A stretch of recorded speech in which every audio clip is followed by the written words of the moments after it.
चलिए जी, अब हम सेलुलाइटिस कंटिन्यू करते हैं। हमने स्किन इन्फेक्शंस कंटिन्यू किए हुए हैं और पिछले लेक्चर में हमने बॉयल और कार्बंकल के बारे में पढ़ा है। तो अब हम पढ़ते हैं सेलुलाइटिस। तो सेलुलाइटिस क्या है? इट इज़ नॉन सेपरेटिव, मतलब इसमें पस्ट नहीं होती, और ये इसका बहुत बहुत बहुत इंपॉर्टेंट डायग्नोस्टिक पॉइंट है। It is non separative invasive infection of dermis and subcutaneous tissue.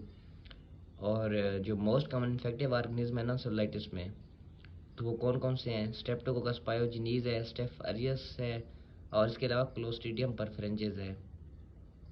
जो बीटा हिमोलिटिक्स है ना, यानी कि स्ट्रेप्टोकोकस पायोजेनिस, ये प्रोड्यूस करते हैं इंजाइम।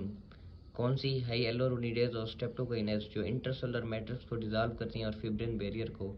जो हाइएलुरोनिडेज है ना, ये इंटरसेलुलर मैट्रिक्स को डिसॉल्व करती है और स्ट्रेप्टोकाइनेज फिब्रिन बैरियर को।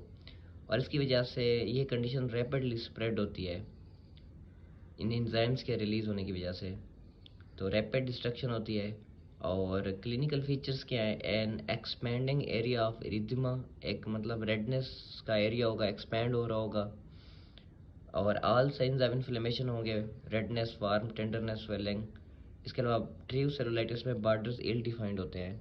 तो जो मोस्ट कॉमन साइट है ना एडल्ट्स में, वो है लोअर लिम्ब। और अगर बच्चों की बात करें तो head and neck most common site है, और न्यूनेट्स की बात करें तो अम्बिलिकल रीजन मोस्ट कॉमन है। अब प्री डिस्पोजिंग फैक्टर्स कौन से हैं? वुंड एक्सीडेंट है, सर्जरी है, स्क्रैच है, टैटूइंग है, स्किन इन्फेक्शंस हैं। अब ट्रीटमेंट क्या है? सिस्टमिक एंटीबायोटिक्स देते हैं, पेन के लिए एनासिड्स देते हैं, और लिम्ब एलिवेशन करनी होती है।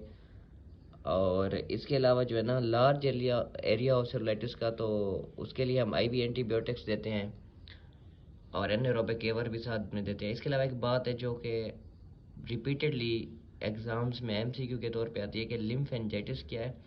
Lymphangitis is a part of similar process and present as painful red streak in the affected area due to minor bacterial infection. Lymphangitis के बारे में भी आपको पता हो। तो सेलुलाइटिस एक बहुत इंपॉर्टेंट टॉपिक है, एग्जाम्स में बार बार आता है ये। आप एक तो मैं बता दूं कि एग्जाम्स में देते कैसे सिनेरियो, फुट इंजरी क्वेश्चन में देंगे मोस्टली सिनेरियो में, इंजरी ऑफ फुट के बारे में। इसके अलावा आपको कहेंगे कि एक पेशेंट आपके पास प्रेजेंट कर रहा है जिसे रेडनेस और पेनफुल स्वेलिंग है फीट की और लेग्स की। इसके अलावा आपको कहेंगे उसमें चिल्स और आइगर, यानी कि कॉन्स्टिट्यूशनल सिम्टम्स भी देंगे साथ, और रेडनेस और painful swelling of feet and legs के बारे में बताएंगे। अब ये पिक्चर आप अच्छे से देख लें, ये एक क्लिनिकल डायग्नोसिस है, एट द स्पॉट डायग्नोसिस है। आप पेशेंट को ऐसे देख के ही डायग्नोस कर लेते हैं। ये एक एक्सपेंडिंग एरिया ऑफ इरिथमा है। ये देखें, इसके फुट से, इसकी फुट के ऊपर से स्टार्ट हो रही है, फुट से स्टार्ट हो रही है इसकी इन्फ्लेमेशन, और देखें ऊपर को जा रही है। अभी कहाँ तक पहुँची है? लेग्स के मिड तक। तो अगर ट्रीट ना हो तो ऐसे ये ऊपर एक्सपैंड होती जाती है।